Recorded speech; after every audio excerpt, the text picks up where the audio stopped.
Hi Old School fans, I'm Dan the Old School Conditioning Man. This is Old School Conditioning Training and welcome to the next episode of the Bartitsu project, and we're talking about all things stick fighting in Bartitsu. And because I've killed Jihadi Bob just one too many times and I've had to get all Steve Austin on his arse, and rebuild him, I've had to come and do a bit of practice at a top secret training location and use Jihadi Bob's twin brother, Suicidal Tin, and it's his time to get the good news. As you were, gentlemen. Alright, before looking at today's Cane training session and bearing witness to the obscene level of violence that the late Victorian and Edwardian city gent, even moderately trained in Edward William Barton-Wrights, A New Art of Self-Defence, would be able to inflict upon an armed assailant using only a straight, heavy walking cane for self-defence. Now, I wish to discuss a few pertinent facts. Right, first point I want to get across. In my study of Bartitsu in its original format, as it was taught at the Bartitsu School of Arms and Physical Culture of 1898 to 1902, I should be using Pierre Vigny's style of a cane. I'm not, I'm using Joseph Charlemonts' style of a cane, and I just want to have a quick explain why, as someone that's not an expert, and I don't profess to be an expert in the cane, I needed to find something that was a little bit simpler, because I find Pierre Vigny's a little bit difficult to pick up. There's too many moving parts. I'll get onto it at a later stage. But with Joseph Charlemonts, as we can see here and in earlier videos that I've done, there's only really about 5 attacks. Here we've got advancing and retreating face cuts. We say that they're face cuts, but it's a horizontal strike, which can be struck to the opponent's head, body or legs. It's just whether you aim high, medium or low, and they're both done in tierce or fourth guard, and also as we can see here, you can combine them with the vertical strike, the head cut, and you'll see that here, advancing and retreating, face cuts and head cuts, both forwards and retreating as well. And another thing that's going to come out in this video, he does something with the double head cut, and the triple head cut. There, and you can see this being done here, both forwards and retreating, and this will be brought out in our training session today against an armed opponent. Right, the second point I want to make, is again about my use of Joseph Charlemonts cane, is if you ditch, Joseph Charlemonts fencing guard, and use instead, his striking guards, of tierce and fourth guard, they still adhere to Edward William Barton-Wright's principle of guard by distance. So you're keeping your striking hand and most of your body away from you, as far away from your opponent as you can.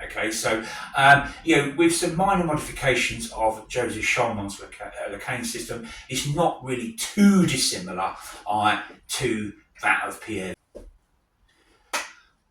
As well as the face and head cuts and double and triple face cuts of Joseph Charlemonts cane, you also have 2 other types of attack. You can use stabbing attacks with the point, to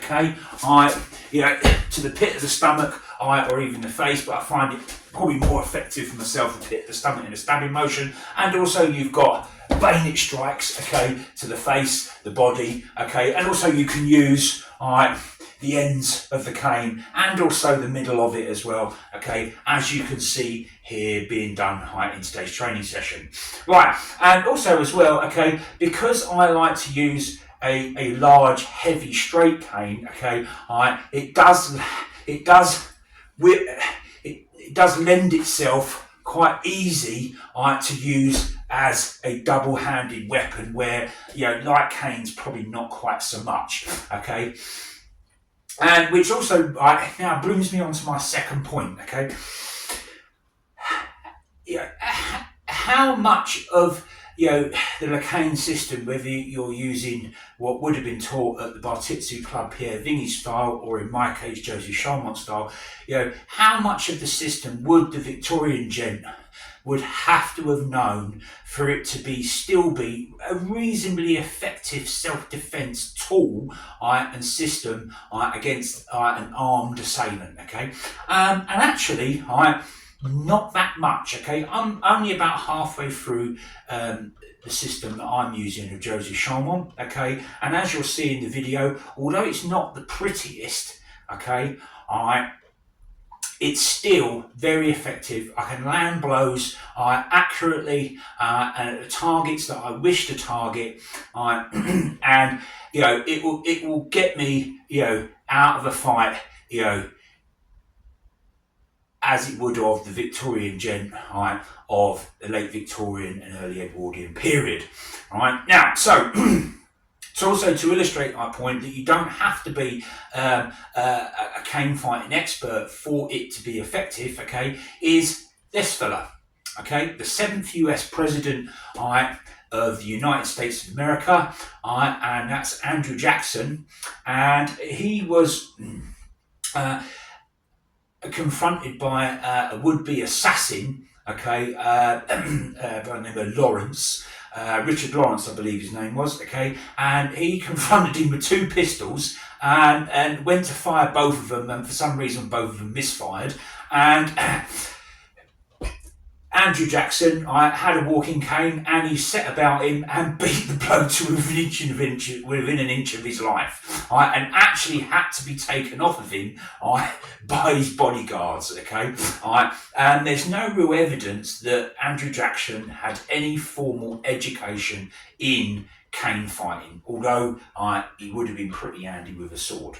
Right, so you don't have to be an expert, okay, for the cane to be a good solid system of self-defense, okay.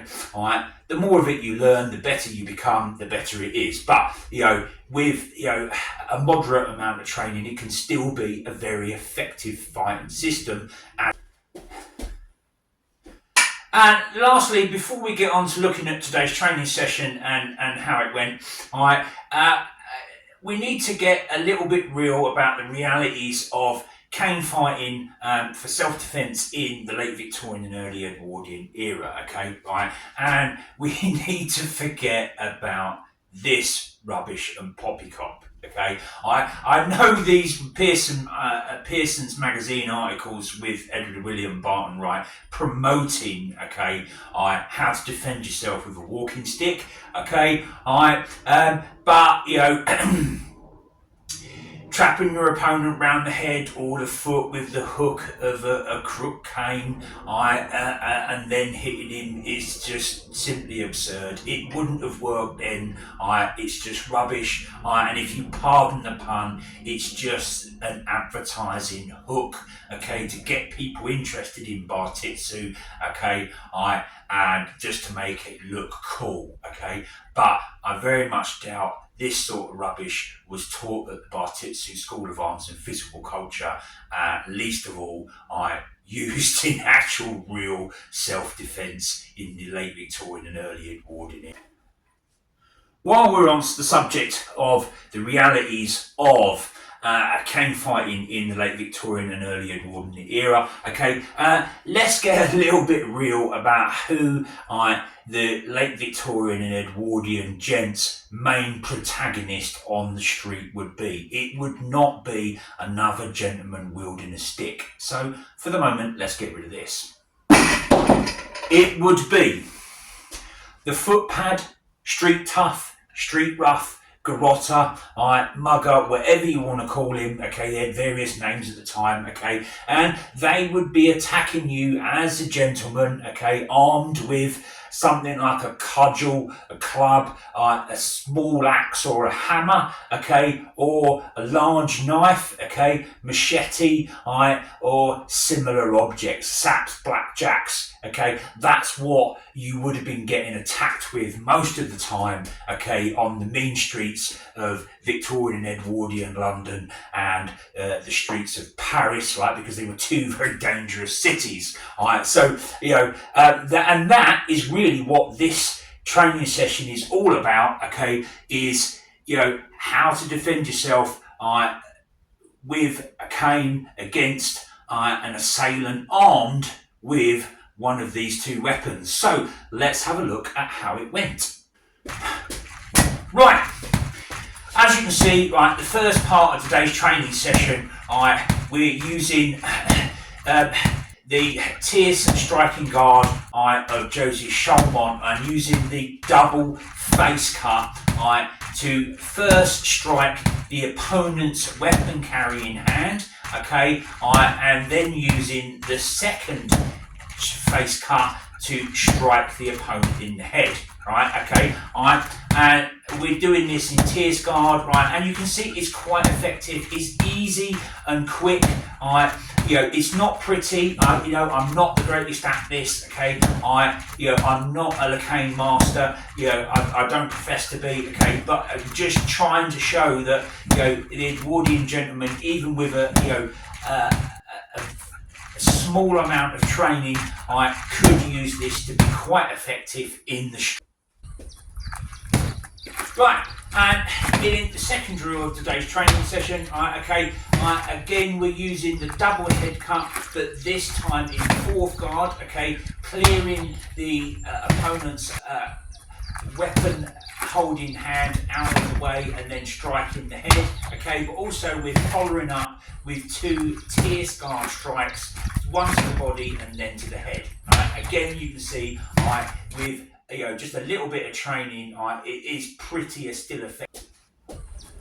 Right, drill number 3. Right, carrying on from the last one, okay, it's still using the double face cut, okay, going from fourth guard, striking the opponent's weapon carrying hand and then to the head, and then we're following up with two tierce face cuts, body then head, and then we're following that up with a face cut from fourth, and then a face cut from tierce, and then a head cut from fourth. And you can see from the amount of force that a heavy cane uses, okay, when you strike the weapon carrying hand, that arm is getting broken, okay, and it also, you can see with Suicidal Sid, he's getting moved well out of the way. That would happen with a real opponent, okay. You break someone's arm while you're coming around like that, okay, the body's natural response is to turn away from pain, okay. So you're going to be striking, your head, your face cut is going to be striking at the base of the back of his skull, effectively, okay, and that will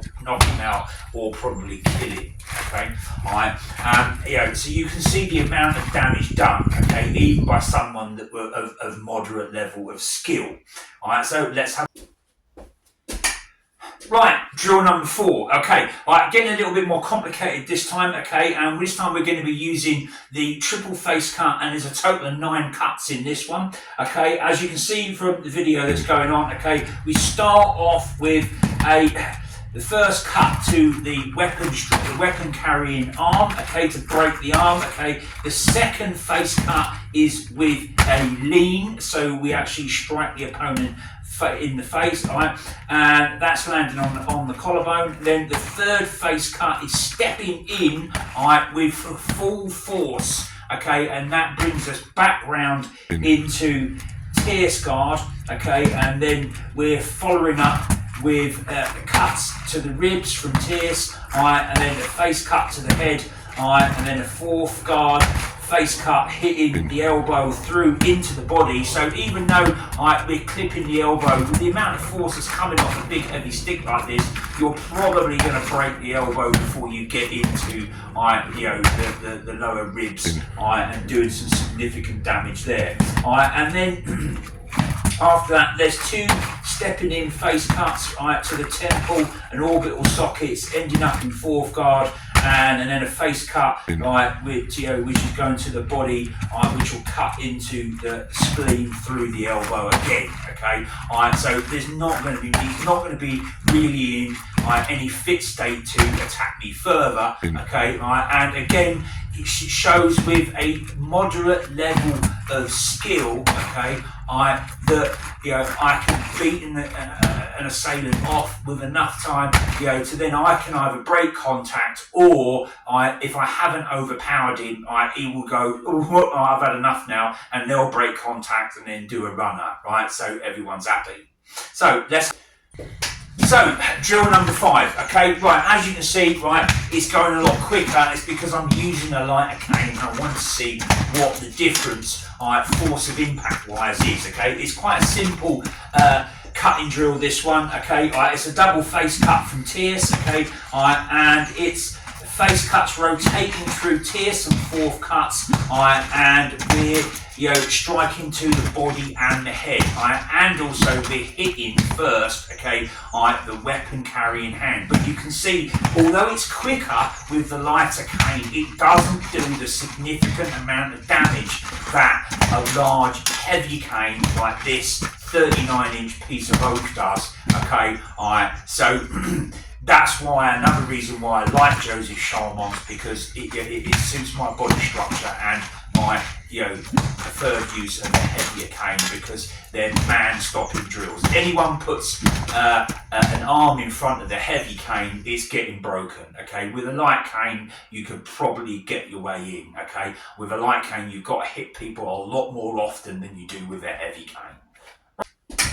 Right, drill number 6. Right, this one, as I said, right, the last ones have been done with horizontal and vertical strikes, taking out the weapon-bearing hand first, right, and then going for, vertical or horizontal strikes to the head and the body in both tierce and fourth guards, okay. This one really, as I said before, is also using the point of the cane, okay, and using bayonet strikes, okay. And as you can see here, we're working in, so you can work in very close range, okay, with the stick, okay. You don't have to be at long range, okay, right. The stick is very handy in close range fighting, okay.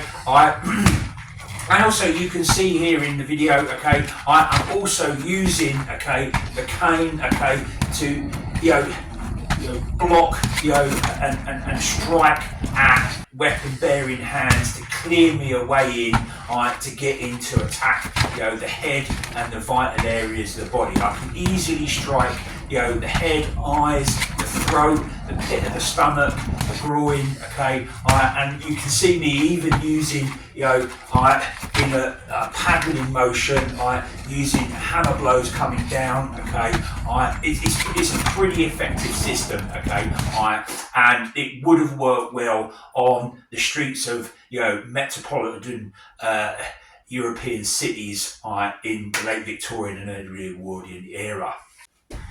Right, okay, now let's have a look at actually how the entirety of the training session went. This is a cut down version of it, okay? We've gone through and talked through some of the different strikes, but let's have a look at it, and then see in real time, actually how it went.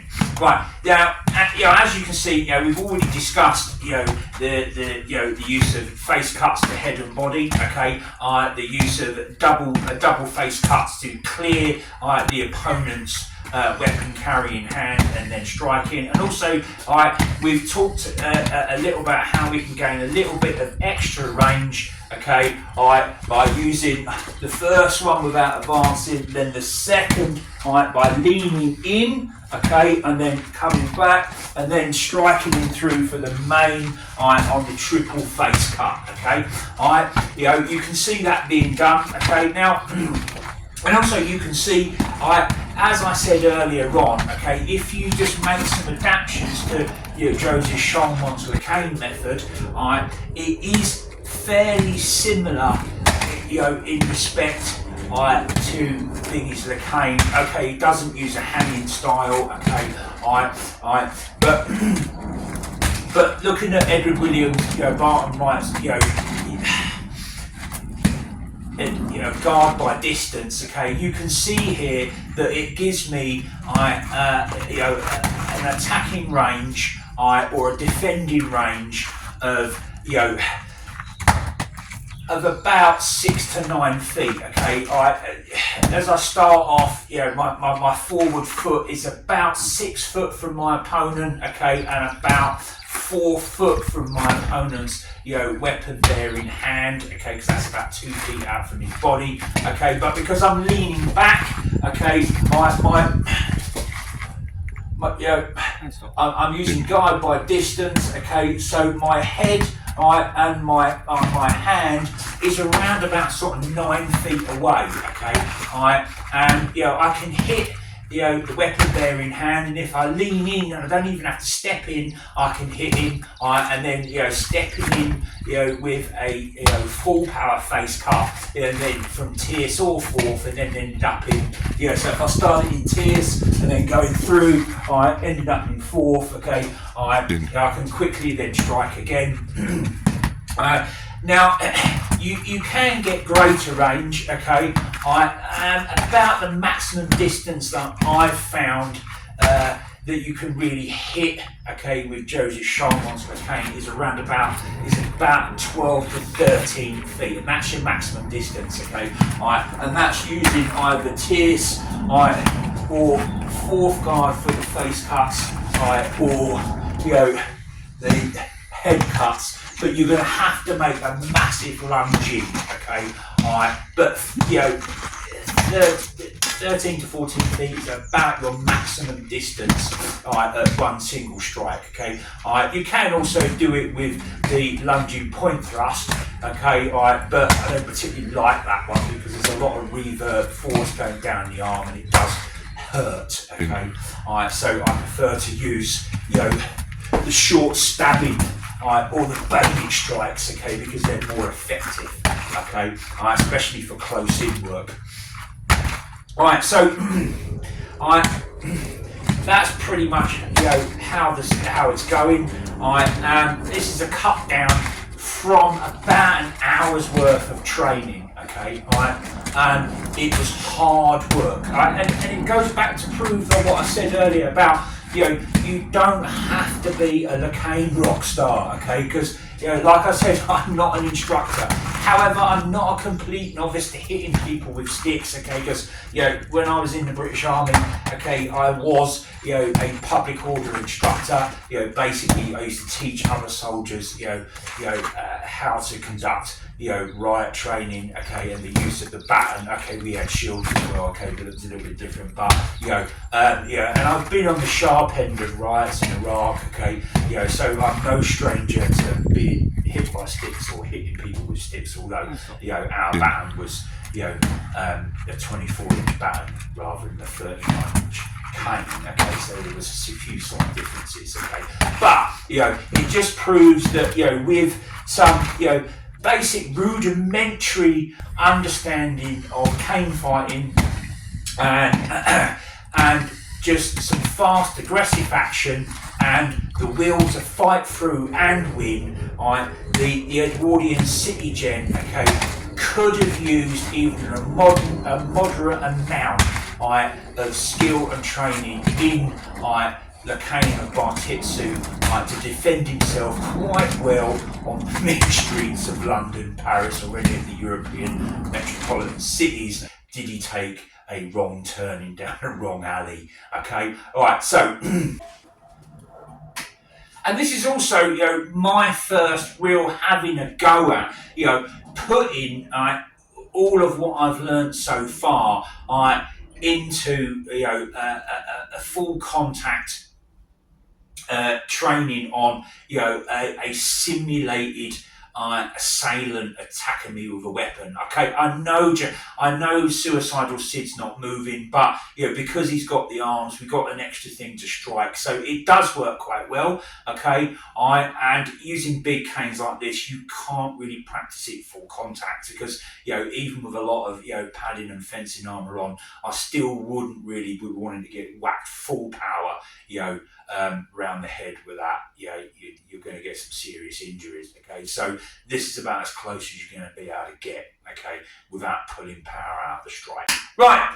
I'm Dan. This has been old school conditioning training, and this was our latest journey into the wonderful world of Bartitsu and the crazy self-defense training system that was taught at the Bartitsu School of Arms and Physical Culture, 69B Shaftesbury Avenue, 1898 to 1902. I hope you've enjoyed the video as much as I've enjoyed making it. Okay, I hope you found it informative, and if, like me, you're in your own beginner journey into Bartitsu, I hope that it's been of some use to you. Okay, and if you've liked the video, okay, don't forget, guys, don't be no crazy fool. You hit that subscribe button and follow Dan at Old School. Right, thanks for watching, guys. I hope you enjoyed it, and I'll see you in the next video.